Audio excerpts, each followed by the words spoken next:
Assalamualaikum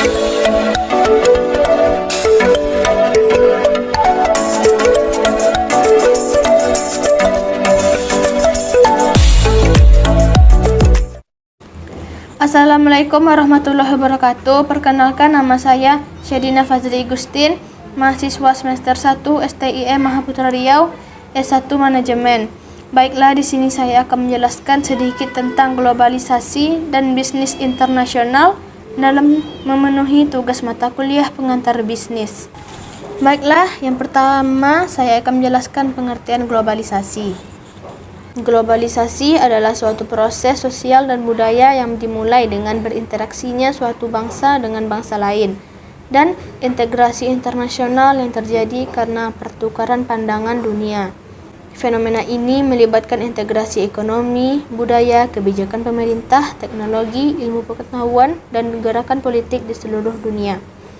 Ekonomi dunia berkembang mulai dari ekonomi subsisten, di mana masyarakat memproduksi barang untuk kebutuhan sendiri.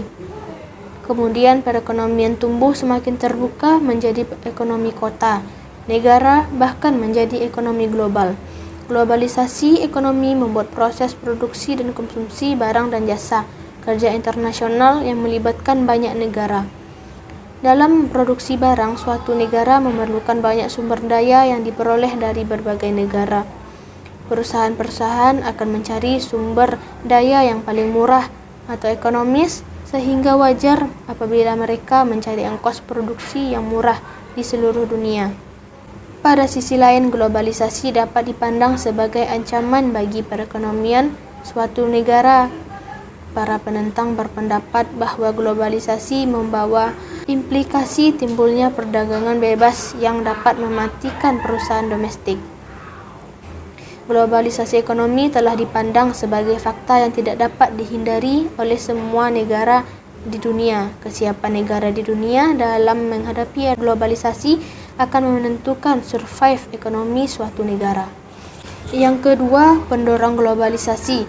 Proses globalisasi mengalami perkembangan yang amat cepat karena adanya dorongan. Yang pertama, dorongan pasar. Pasar dunia merupakan yang sangat besar. Banyak perusahaan berlomba-lomba untuk merebutkannya. Perusahaan-perusahaan tersebut akan mengabaikan batas-batas negara operasinya.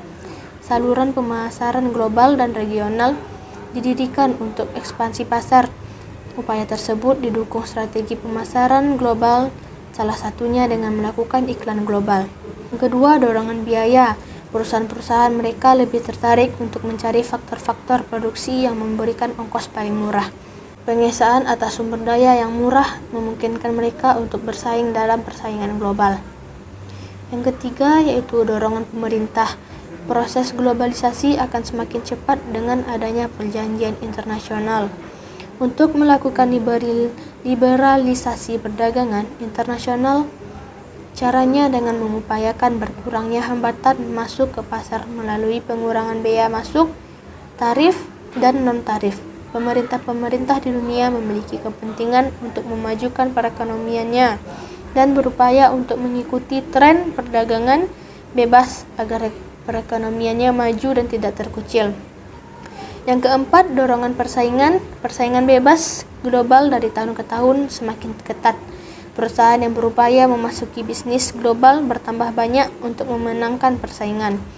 Beberapa perusahaan membentuk bekerjasama demi mengalahkan persaingannya. Yang kelima, dorongan lain. Proses globalisasi tidak akan mengalami percepatan apabila ditunjang teknologi informasi. Kemajuan teknologi informasi ini membuat komunikasi antar wilayah menjadi cepat.